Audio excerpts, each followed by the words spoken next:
Folks, thank you so much for tuning in again today. And for those of you who are new, we cover the news behind. We're giving you the stuff behind the main headlines in North America, Canada, US, and across the world. Thanks for tuning in. Thanks for the comments too. And I'm going to get to those at the end of the show. So stay tuned today. We're going to go through this quickly, what the recent uptick in Iran means to you. We got Bill Gates showing up and being witnessed, interviewed by Congress about his relationship with Jeffrey Epstein. Some really alarming stuff about murderers being released in Canada. And hey, how about those New York Knicks? Stay tuned for it all right here on Stockwell Day to Day Show. This is the second day now where we've had significant increase. You've seen it in the U.S. on its attacks on Iran. It seems like the U.S. is running a little impatient in terms of the ongoing so-called negotiations. And with the shooting down of the U.S. helicopter yesterday, we talked about that, and the pilots miraculously rescued there.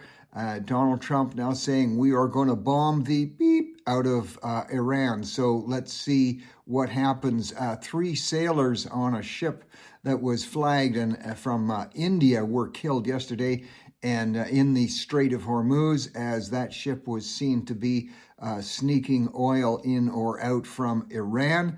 And President Trump, making an interesting statement, said that the U.S. had given a lot of weapons to the Kurds. The Kurds are a group that is notoriously against and opposed to the Islamist extremists wherever they are. But apparently, he said the Kurds just kept the weapons all to themselves. All kinds of interesting stuff going on there. Karg Island is a very significant spot in the within the Iranian sphere. A lot of their petrochemical, a lot of their oil production and military sites come from Karg Island. It's sort of been seen as hands off, stay away from there. If you attack that could really get the Iranian Islamists mad. And it appears that Karg Island is going to increasingly be a target. It's now seen that the report out is that the U.S. and other countries helping it have actually redirected 135 ships that were going in or out of the Strait of Hormuz and disabled 9 of them. So the blockade is pretty strong. Remember, when we talk about negotiations, and why does the U.S. continue to try and negotiate? This has become increasingly a discussion point, and it seems like the negotiators at the U.S. are realizing that when you are dealing with Islamist extremists, negotiation and diplomacy, especially to do with this Khomeini regime in Iran, which started in 1979, those of you who know the history, the so-called Shah of Iran, was seen to be a terrible and nasty guy. Even though economy was flourishing and things seemed to be going well, there was a strong movement from the left to punt him out, and so they did, and that brought in the Islamist regime. And just like in the book called Animal Farm by George Orwell, which many schools don't allow their kids to read anymore, once you boot one bunch out, oftentimes the next bunch that comes in is even worse. So remember this, and I think the U.S. is waking up to this. They are not dealing with rational people. The Iranian regime, the Khomeini regime, has had one main goal, and that is to use nuclear power to incinerate the Jews in Israel, that'd be millions of people, and then to turn on the West. That's us. And that has been their sole goal. There is no negotiating with that. You have to take them out, in my view, and let the real people in Iran rise. But you've got to equip them. They've got to be able to do that. So this is what the situation continues to evolve. It seems like the U.S. are waking up to the fact that diplomacy is just a joke. The Iranians themselves are saying their greatest ally, the things that give the Islamist extreme regime the greatest hope, is our media. Our media, even the Islamists are now saying they're surprised, they're delightfully surprised at how the international media, that's the U.S., Canada, Europe, continually turns against the U.S., says the U.S. is being nasty and these nice Iranian Islamist extremists should be trusted. So the Islamist regime, their biggest ally, giving them the most support, is our own media. That's just something for you to think about there. We'll see how that goes. When the U.S., the White House, talks about negotiations from officials in Iran, it's increasingly clear that there is a split, and thinking is now, internal intelligence is that there is a true split. There are the political leaders who would kind of like to see some kind of return to normalcy. And then there is the Iranian Revolutionary Guard. That's the extremists themselves who are still in control. So when the political side will say one thing, the IRGC will come out and say something else. That's where it gets a little bit confusing. Well, there's a story that's breaking out. We've been following it a little bit, and tensions in the U.S. itself could get worse on this story. It's the story of Carmelo Anthony, found guilty of the murder of, and he's in a county jail now in Collin County, of Austin Metcalf. This is the incident that took place last year where there was a football game going on and there's a lot of rain. So each football team has its own tent. A guy from the one tent wanders into the tent of the other. That was Anthony Carmelo runs into the tent. The guys, one of the guys from the football players from the other tent, Austin Metcalf, quite a bit smaller, just as a point of note, than Carmelo. He tells him to get out. Carmelo goes away, apparently, is seen thinking about things, come back and pulls out a knife, stabs Austin Metcalf in the heart. We aren't being sure. No, he's just been found, Carmelo's just been found guilty of murder and sentenced to 35 years. That means he can be out in half the time. He can be released in 17 years. Some things that don't get a lot of reporting. They say it's an all, some suggest there were no colored people on the jury. In fact, there were Hispanic people and Asian people as jurors, so it was a mixed race jury. Apparently the strongest indictment is the video filming. It's all on video itself of Carmelo, obviously off to the side at one point, thinking about something, coming in a very planned way, approaching Austin Metcalf, and very deliberate stabbing. The father's witness the father of the dead boy, Austin Metcalf, was only 17, came out and actually said, as much as this has shaken their family for all of their lives and broken their hearts, he forgives. He's a Christian man. He forgives Carmelo for the murder. And the witnesses, 17 of the witnesses, again, of all mixed races, and this was students who were there, not just football players, all talked about the very deliberate approach and the cold-blooded nature of it. So that's mixed race witnesses. What is happening, though, the usual black activists who always try to inflate the situation. We haven't seen the riots in the street yet. We haven't seen this, but a lot of the screaming and shrieking that's going on is to say that this is another example of racism. Well, it is clear that most of the killings that happen in the black community are by other blacks. That is very tragic. Doesn't get reported on. This was clearly not a racist incident, but those who make money off of the grievance industry are trying to make it so. We'll see if this continues to evolve and if the usual riots and burnings start in the cities.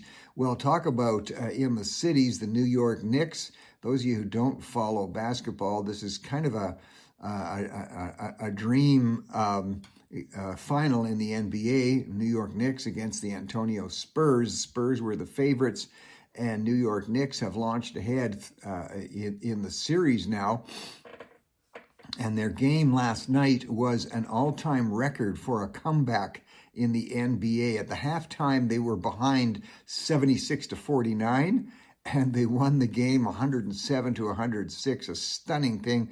Of course, lots in media, not just focusing on the game, but who was in the crowd. As we know, the previous game, Donald Trump was there. And I guess last night, one of our favorite ladies, Taylor Swift, was there. And not all, again, ESPN, some of the broadcasters there getting political, just as one of them got political related to President Trump being there. Seems like not all of ESPN staff were happy with Taylor Swift being there and said, what is she doing here? She should get out of there. It's getting kind of nasty. Taylor Swift has been reported to and has been seen at New York Knicks games for a number of years. So again, sports can't just seem to be sports anymore. Lots of politics involved, but we'll see what happens and if the Knicks can go on and win this. Well, another arena sideshow, but in a different arena on Capitol Hill in Washington, D.C., the rare sight of Bill Gates being grilled and quizzed by a congressional panel and committee about his relationship with Jeffrey Epstein. And what he has admitted to, and it's kind of shocked people, is that he is suggesting that Epstein was in a way blackmailing him, that Epstein had found out about some of his, Bill Gates' affairs, and was using that as leverage, not necessarily for money, but to get meetings with important people. And Gates was apologizing. He says he has not. He never went to the island. He didn't see anything actual illegal going on. And that has been a bit of an eye-opener session. Apparently, the Congressional Committee is going to be calling more people forward that Epstein may have had something on. Famous Harvard professor Alan Dershowitz is apparently going to be called forward. Well, also in New York City, another crowd incident taking place, a large protest outside the home of the Mayor Mamdani, outside of, it's called Gracie Mansion, over 1,000 people, and they're protesting. So it's a bit of a movement now, people starting to rise up against Mamdani and protesting his anti-Semitism. We'll see if this is a continuing trend that continues to emerge. One thing that Mayor Mamdani has mastered, and we see many of the emerging, especially on the left, they seem to have mastered this imperative, this trick, is when you are on camera, even when you are talking, smile at all times, put on the biggest smile you possibly can. And that apparently has a way in which to do it. A nice smile is something that can lower your defenses, but Mamdani is the master of the smile for sure, and keep watching that. Watch how that happens. So we see that on the futures market and in the stock markets, how are stock markets reacting now around the world, U.S. and Canada, Europe and Asia? How are they reacting to the increase now of focus and attacks on Iran from the U.S.? Some people are saying this is going to bring in the Third World War. You can usually look to markets as a form of prediction, more so even than the talking heads like me and others. But the futures, remember, when they talk about the futures market, that means the purchasing of various shares, and it could be various stocks in companies, it could be various products, when you are basing what you think the price is going to be in the future. So you can be betting, you can be buying and actually giving a price of where you think, let's say, oil will be 6 months from now or 3 months from now. So that's what they mean when they talk about the futures. And the futures markets seem to be overall positive. And we're going to get into that a little bit. That's on the U.S. In Canada, the TSX, the Toronto Stock Exchange, is down. The markets are down slightly, but some things are up, like gold is up and oil is up. So why is oil up? Price of oil? Well, with the increasing attacks, that means there's going to be increasing need for oil and increasing uncertainty. And so on a futures market, if it's true, what the people in the market are looking at, for instance, if the United States does attack Karg Island, which is owned by Iran, which has huge oil and petrochemical facilities, that means less oil on the market. That means price of oil going up. So the markets are saying they think that there will be increased attacks from the U.S. Gold is up for the same reason. Anytime there's uncertainty about how a war is going to go, the price of people retreat to the centuries-old safety flight to gold, and we'll see if that continues to hold. In the UK, their stock market, it's called the FTSE, FTSE 100. So you hear, when you're talking about stock markets, you'll hear about the S&P 500. That's a US model. That's 500 companies whose stocks are monitored and averaged to see if the markets are going up and down. London, the main financial there, is the FTSE 100. They also are seeing a rise. And what are the things that pull up the overall average? Well, for instance, defense stocks. So that's the people who are investing. This would be in the UK, and they're saying, well, okay, if the war is, there's going to be an uptick, that means more missiles are going to have to be built. That means more military equipment have to be built. And so for defense companies and companies who are in that business, which are multi-billion-dollar companies, their business is going to go up. And so that makes an overall lift in the average price of stock on a particular market like the FTSE 100 in the UK. So those are some of the factors that are kicking in there. It's been interesting to note with the increasing political move, and more media giving attention to socialist governments and socialist leaders, as in the United States with the Democrats. It's interesting to see the attack that you hear from the left on the markets, these bad, nasty companies that who have people buy their shares. Well, first of all, remember, there is some speculation now that as Elon Musk, for instance, comes forward with his SpaceX, that means he's going to the market. That means everybody, including you and me, we can buy stocks in that people who have been purchasing stocks in these communications companies, in the AI companies, purchased these stocks years ago.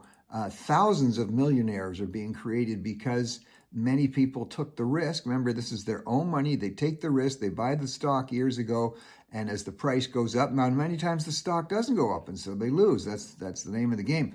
But thousands of millionaires are being created because of the stock market. When that happens, that means more jobs are being created. That means more people are making money. That means wages increase. So when I hear attacks from the socialists, but we have to do something about the stock market is in fact part of the economy. Some of these socialists, you hear them say, well, the stock market is not part of the economy. Well, it is, because it's representing thousands of companies and millions of workers, and the better those companies do, that means the better the wages and salaries are, and the better their pensions are going to be. And on that note, pension plans for people, whether they're coming out of the public service or the private service, they're now retired, pension plans invest heavily in the stock market because they want the best for the pension holders. So if you're attacking the stock market, and if governments are bringing in all kinds of plans to beat up on millionaires and bring down business, what they're doing is, what these socialists are doing is they are hurting people's pensions,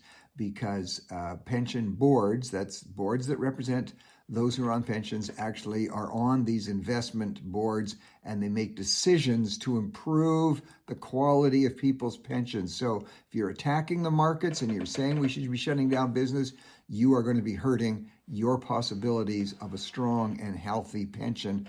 Good things to keep in mind.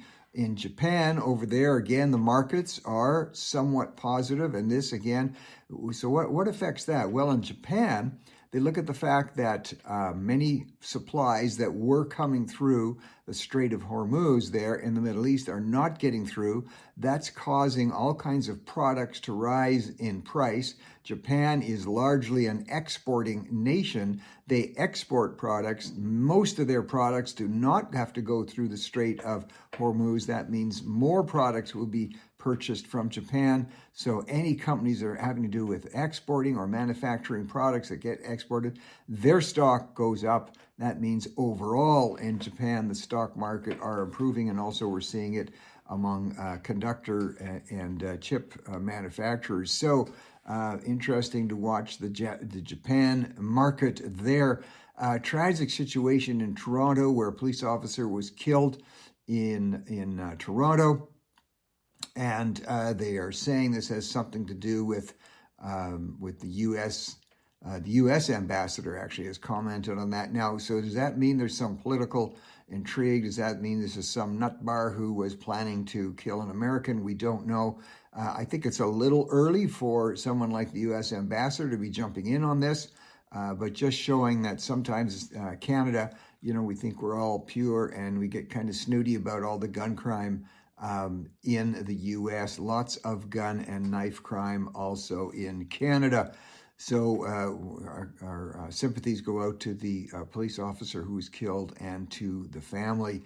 There's a report coming out today about, again, with more and more people realizing that maybe the end of the world is not coming due to environmental crisis, and maybe actually these super well refined oil products and liquid natural gas maybe actually can help the world get off of coal, countries like China and others. And so with the increase in demand, and finally you have a federal government that's not trying to keep everything shut in, a federal government that realized we can help the world with our energy products. We can see prosperity come to First Nations communities along the way.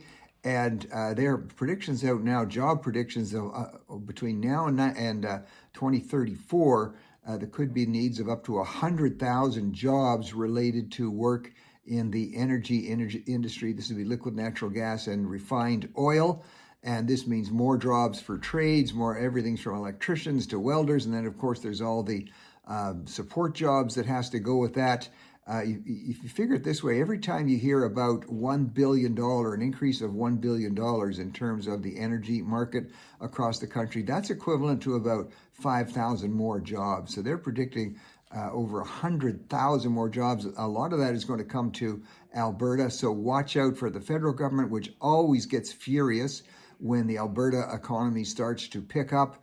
Watch for increasing tensions between the Alberta government and the federal government, but watch for increased prosperity. And it's not just limited to Alberta, but across the country in this regard. Well, the World Cup, of course, continues to get lots of coverage. And as I've been commenting for a couple of weeks, I love soccer, or so-called football. I just don't like taxpayer dollars going to fund the whole thing or to subsidize or prop it up, because in most cases we're dealing with players who are making millions of dollars a year. We're dealing with owners, football club owners, who are billionaires in their own right, and coming to governments either at the municipal, provincial, or federal level for taxpayer money to support million-dollar players and owners. I'm not a big fan of. I do not begrudge at all the fact that there are multi-million-dollar players out there. I think that's fantastic. They've worked hard, they've developed their skills, and I think that's great. But we shouldn't be hitting the taxpayers.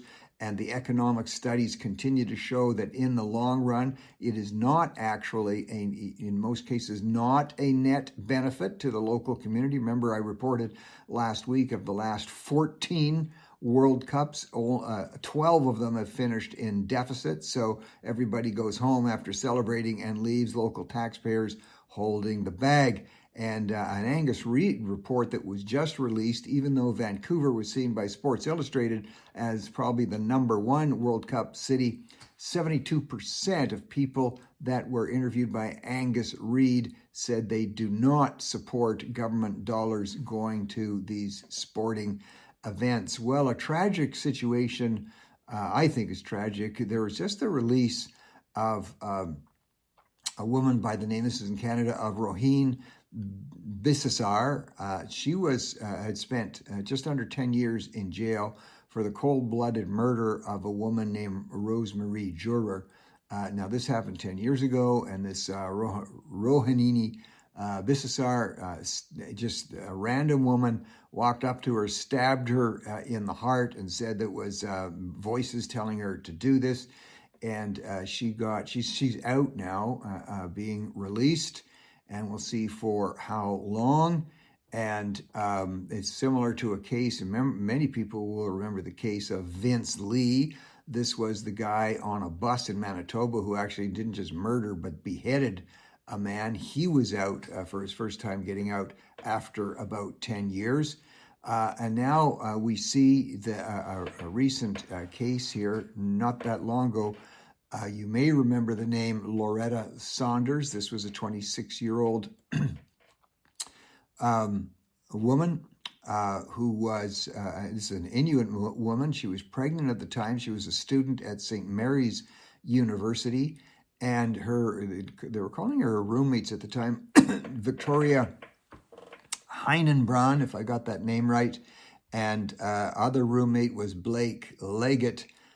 They murdered her in cold blood. They murdered this Inuit pregnant woman in cold blood, and Victoria has been released. They say it's temporary. We don't know, after only 10 years. Now, the reason for this is they're able to prove, they get enough psychiatrists to prove that they didn't know what they were doing at the time because they were hearing voices. You know, I'm not diminishing the fact that there are awful things that can happen in a person's head. There are terrible things, even spiritual influences. I believe that. Should that mean that you don't have to, you can get out of jail in less than 10 years for the cold-blooded murder of somebody?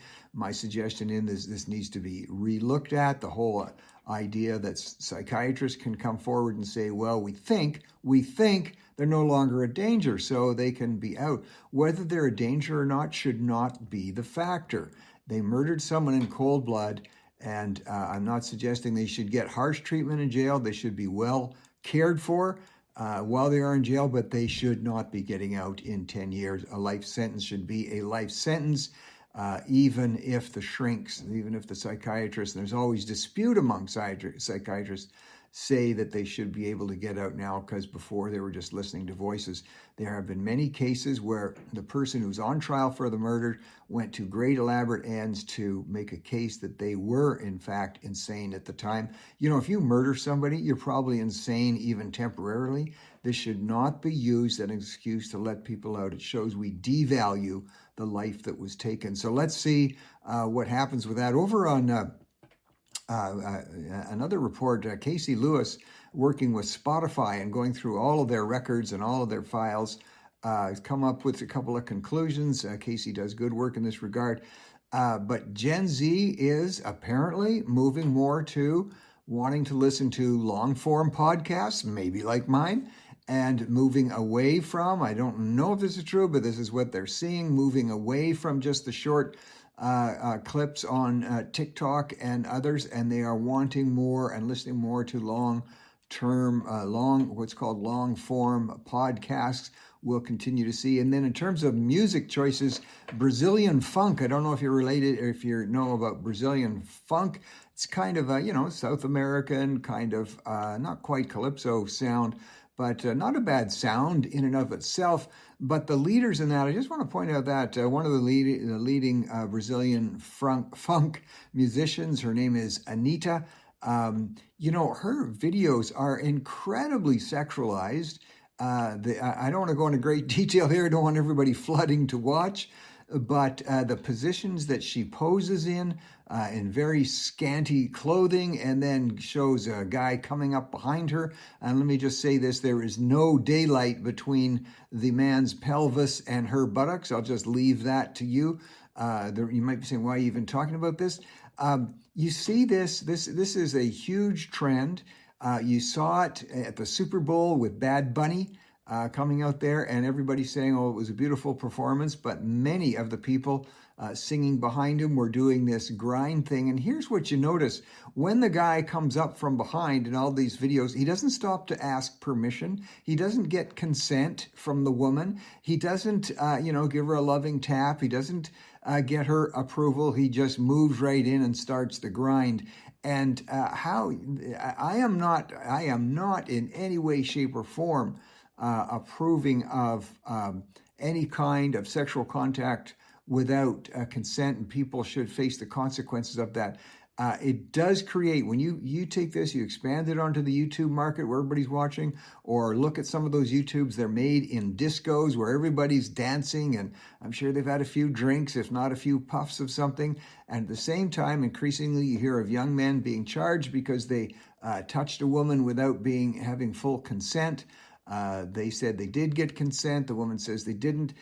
This just creates increased confusion. And is this the best signal to be sending to young women everywhere that the best thing they can be doing is getting into one of those discos, hardly put any clothes on, and then, get into a position where someone can just come up from behind you and start the grind. I just wish people would just give it a little extra thought before we're too rewarding of that. Not trying to sound like a prude here, but it just raises quite, I think, in my mind, quite a situation and controversial and confusion. Well, as I said, the last couple of days, I'm trying to get caught up on the comments that come in. I thank everybody for those comments. And so we've got some just that I would like to mention here. We've got, in terms of catching up, these are from a while ago. I'm trying to get up to the most recent one. But thanks to Wondergunder, all the way out from the Turks and Caicos, listening into the podcast and bringing some comments relative to the Israel-Gaza conflict. So I appreciate those.